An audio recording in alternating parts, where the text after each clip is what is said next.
Welcome back to Just Chattin', and this is the series of videos we do on Thursday and Sunday evenings for our own entertainment. And as you can see, Audie, the wannabe YouTube star, is here with me today. I'm not sure why he's so determined to be getting cuddle. The weather, yes, I know, all right. The weather, which had been cold the previous couple of days, suddenly got very warm today. You'd think he would be grateful and trying to get outside, but no, he is here because, let's face it, he is the photobomb kitty, and he is determined to become a YouTube star. So, before we get started on today's video, I wanted to very quickly talk about Catherine. Yes, all right, okay, stay. Calm down. Catherine. Now, I know I have said we are going to give her her privacy. We are not going to discuss her medical situation. But unfortunately, the media didn't get this message. And there is stuff all over the place about how this 10 to 14-day hospital stay suggests the surgery was far more serious than anybody's letting on. So I think we really need to bring a little sanity to this, because I have no doubt that some people, if Catherine has a lot of fans out there, I'm one of them, a lot of people may have gotten the idea that there is something dreadful going on and that Catherine is in grave danger. Don't read anything into this. The media is making a mountain out of a molehill. Yes, a 10 to 14-day hospital stay is rather long for minor surgery, but here's a huge but. When I was younger, it would not have been unusual to hospitalize the mother of a young family, 3 children, remember, so it's not a small family. It would not have been unusual to hospitalize a young mother of a young family for a few extra days, especially if it was the only way the doctors could feel confident that she would get the bed rest she needed. So for me, I look at this and think, oh, yeah, well, that's normal. She's a young mother. Of course they're going to tack a few days on. For younger people, however, or perhaps people that are not accustomed to the way the medical system worked in the US 50 years ago, it probably does look very strange. But it's nothing that we should get concerned about. There is no reason to believe that Catherine is in any unreasonable danger. And I think we need, there we go. How nice, I get to do my video. I think we need to just ignore this as media puff and nonsense and not get all worked up about something. After all, there's no point in getting worried until it's time to worry, and it's not. So, yes, I know I'm backtracking on my own words saying we're leaving Catherine alone, but what I'm asking is that we leave Catherine alone, that we give her her privacy and not engage in all of this wild speculation. And I know that you are not the people engaging in the wild speculation, but the media is throwing this stuff out, and people can't help but react to it. I know when I first saw the headlines about Catherine's condition being more serious, I read the stories. The thing is, there's nothing there. There is nothing behind this except wild speculation based on the length of the hospital stay. And I know many of you are my age, so you know this. You lived through these times with me.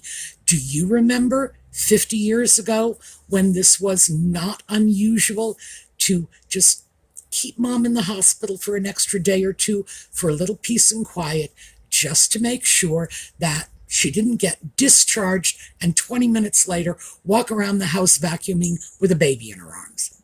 I think it's that simple. And even if it's not, we have no reason to believe this. It's nothing but press speculation. So let's just shove it aside and leave it where it belongs. Okay, that out of the way. We are going to talk a bit about Catherine today, but in another context, because we are going to talk about Nutmeg and Ginger and their little Jamaican holiday. So, when we come back.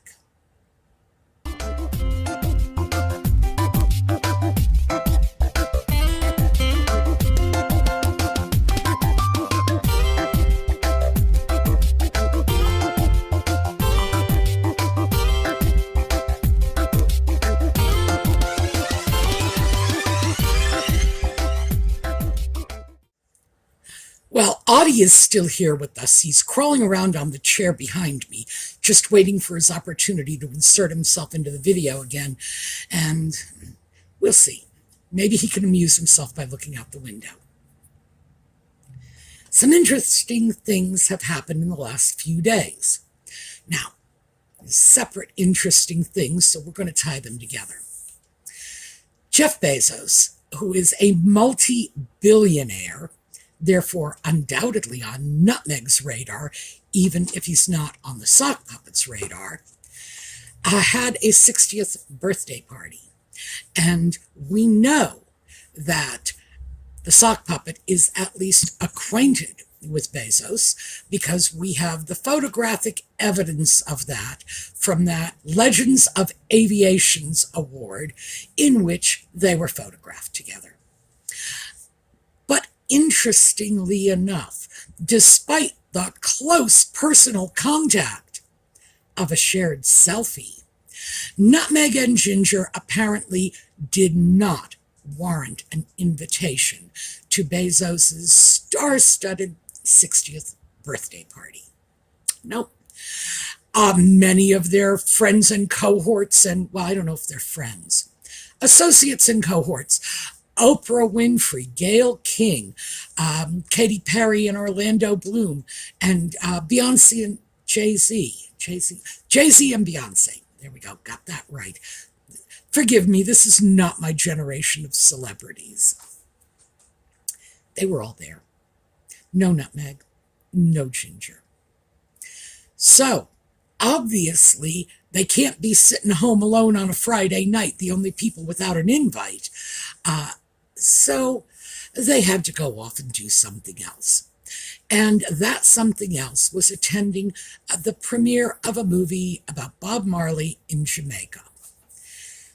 This should not have come as a surprise to anyone, in spite of newspaper headlines saying, surprise appearance. Well, yeah, I think that's Nutmeg and Ginger speak for we had to scrounge up a competing event at the last possible minute, which I imagine they did. They were outside that A-list event with Bezos, so they had to go somewhere else. Now, I was not at all surprised by this. I have, in fact, been waiting for Nutmeg and the sock puppet to make a high-profile appearance in a Commonwealth country with a large population of African descent. I've been waiting for it. And there's a method to the madness, but this is purely speculative.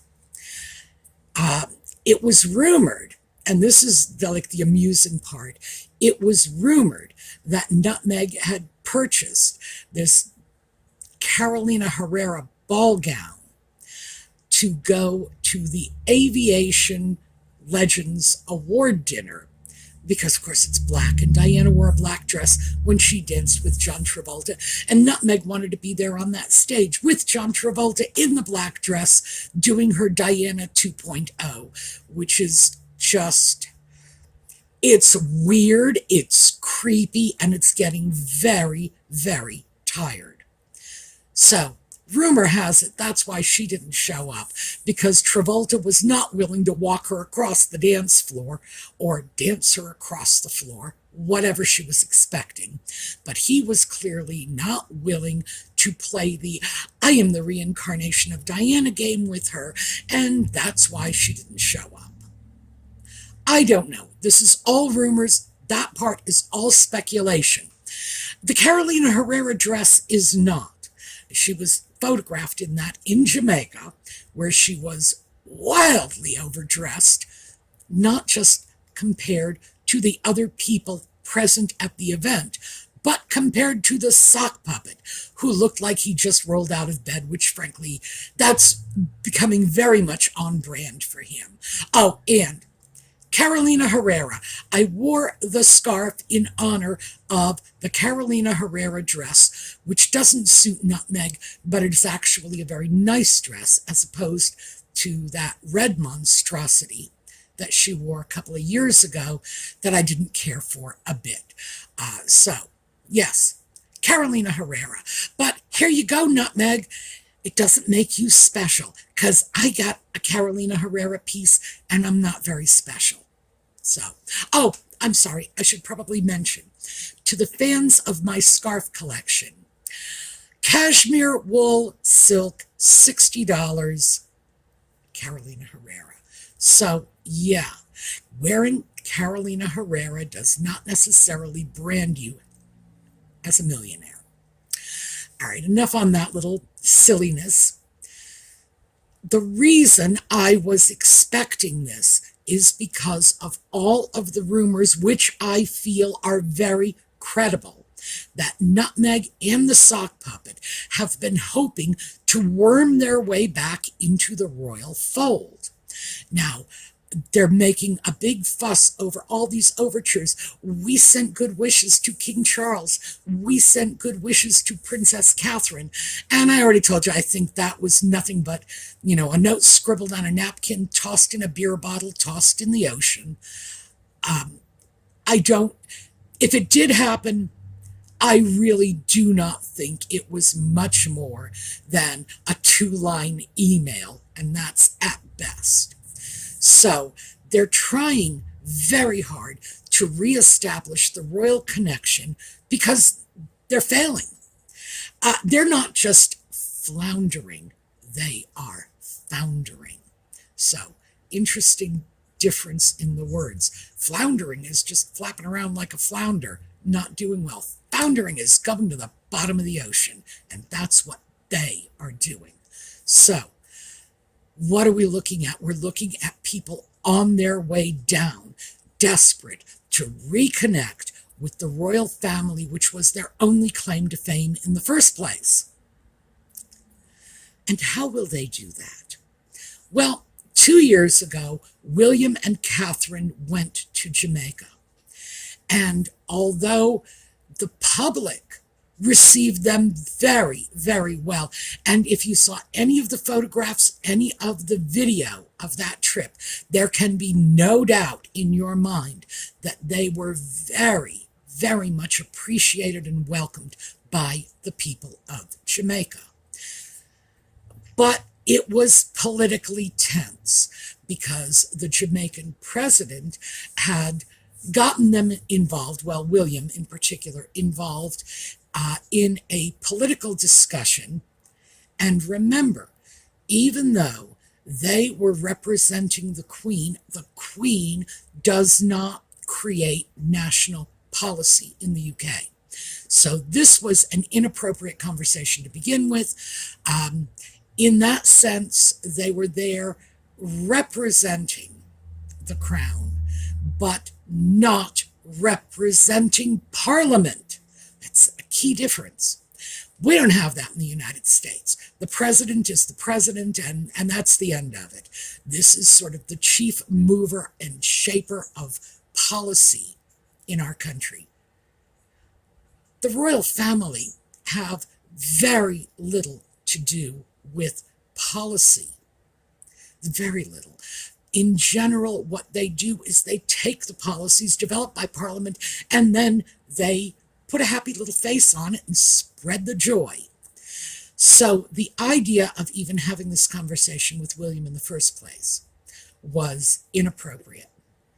And of course, the president of Jamaica said, we want to get rid of the monarchy. We want to kick you guys out.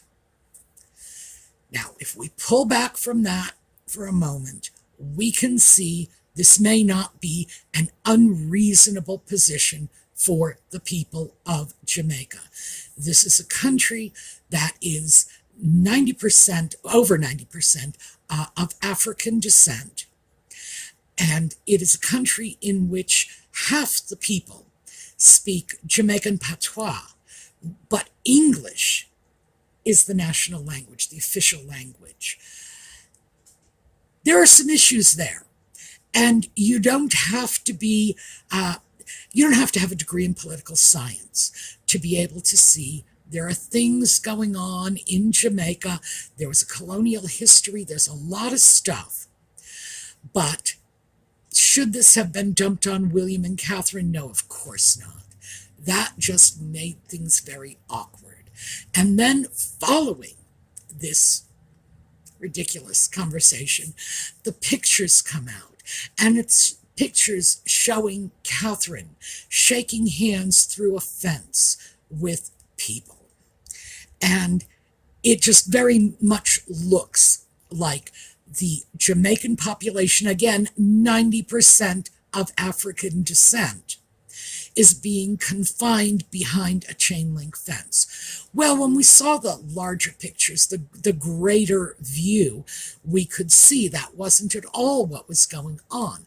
William and Catherine were on one side of a cordon, just a barrier, and they were interacting with the people who were not fortunate enough to have made it, early enough in the day. Who knows what criteria they used to allow some people in front of the fence, some people behind it.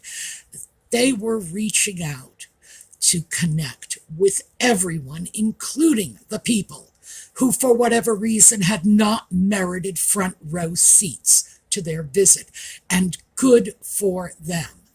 I thought it was outrageous to make their act of kindness and friendship look like an act of racism. Regardless, they were also filmed riding around, standing up in a Jeep, which kind of harkened back to the 40s and 50s when the royal family did that. It was said that this was not their decision. This was a decision made by the Jamaican government. Could very well be true.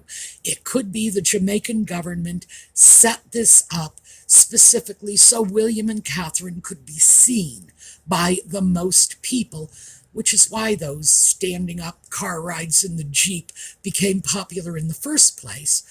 Or who knows, to put a more cynical spin on it, we got a government that wants to break with the royal family.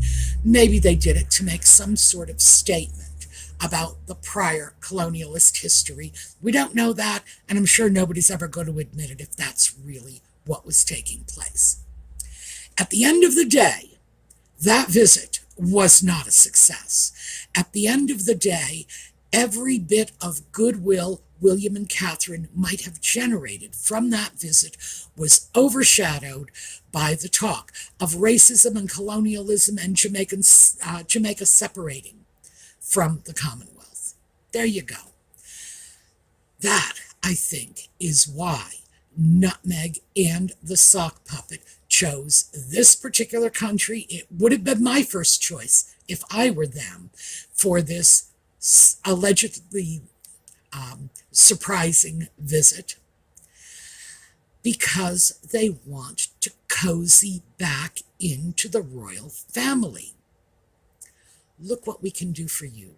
Here we have Nutmeg, 43% Nigerian. Never mind the fact that Nigerian is a nationality and not an ethnicity, and never mind the fact that she used to be Maltese before she was Nigerian, and never mind the fact that 43% Nigerian would make her mother Doria 86% Nigerian, which beggars belief. But still, let's just trade on Nutmeg's ethnicity, whatever it is at the moment. See how valuable we can be to you? We can go off to these places of color, and that would not surprise me, because quite frankly, the thinking behind that is so racist. It really is. And The sock puppet, as we know, has always had a certain myopia on this subject. We'll just put it that way. So, yeah, let's just trot out the biracial wife, go to a largely black country. See, we could do you some good in order to convince the royal family that maybe there's a possible use for these two. I have been waiting for this. This is not something that I was surprised by. And as I say, Jamaica would have been my first choice. I was not expecting this to the point where I could have said, oh, they're going to go to a Bob Marley movie in Jamaica. No, I won't take credit for that much. But yes, I expected they would up their presence in Commonwealth countries with a large percentage of black citizens. Sure, because that is the only thing they have to sell to the royal family about their alleged value. This is what they have. They have Nutmeg and her newfound blackness to trade on. Wow. The timing, I believe, was, in fact, serendipitous. I think that Bezos's birthday, this huge A-lister event they were not invited to, made them feel very strongly that they needed to be somewhere else, high profile at the time, and there's a Bob Marley movie premiere. Were they trying for more in this? Yeah, probably. We know that Nutmeg's past history is nothing more than a long series of throw it against the wall and hope something sticks. She's always had a scattergun approach. She has always believed that the more irons she has in the fire, the more likely she is to see one of her, well, I don't want to say plans, because I don't think she plans, one of her wishes come to fruition. And yeah, I think this was just a very convenient opportunity to show the royal family she could be a valuable asset when dealing with their own people of color. Cozying up to a paramount executive, yeah, probably the sort of thing she thought would work out well for her. Now, when we start to look at the paramount executive, of course, we then have to deal with the fact that it was very clear. There's video of this, and it's all over YouTube. The paramount executive and his wife were being photographed. Nutmeg does what she always does, walks into the line of the camera without anybody inviting or requesting. And as Brian Robbins was leaving, and he has his wife's hand and he's walking away, clearly Nutmeg and the sock puppet come off to get the selfies with him and his wife. So he goes back. They stand there for a moment, a couple of pictures. Not so much as a word was exchanged, at least nothing that was picked up on the videos. And then he leaves. Whatever they were hoping for, it's not likely they got it. But Nutmeg has always been perfectly contented to have a selfie with famous people, because she can then throw that out and say, look at my new best friend. And frankly, it's worked for her in the past. It's always worked for her in the past. Oh my goodness. Liam Neeson comes to mind. She had herself photographed with him many years ago, and the man never remembered having met her. But yes, she will save that documentary evidence that she stood next to someone famous. It's possible that they were planning a repeat of the unfortunate encounter at the Lion King premiere, which did result in work for Nutmeg when the sock puppet began quartering people on her behalf to secure work for her. Oh my goodness. Anybody thinking of the word pimp at this point? Because I sure am. Maybe that's what they were hoping for. Whatever they were hoping for, they clearly did not get it. But who knows? Jury's not in yet. Is the royal family going to look at this and say, oh, we must have them back. They would be so valuable to us? I very much doubt it. Very much. Is Hollywood going to say, we should start inviting them to parties because they are going off to premieres in Jamaica instead? Again, very much doubt it. What I do not doubt is this was a direct head-on attack against William and Catherine. They were hoping to create a counterpoint, their own lovely reception at a movie premiere in Jamaica against William and Catherine's, well, I'm sorry to say it, but rather unsuccessful tour of Jamaica 2 years ago. Yeah, I think that's what it was. And furthermore, I've been expecting it. So, I think we can expect more of this. I think this is just the beginning of their attempts to use Nutmeg's race as leverage to make the royal family consider them to be valuable assets and to sweeten the pot in their efforts to secure their return to the UK. Wow. It's going to be fun to watch how this plays out. That's all I can say at this point. Okay, so that is what I have for you today, and we are going to take a look at a slideshow on the way out. We did Catherine last week, I think, so we are going to do William today. I will see you all next time, and in the meantime, have a terrific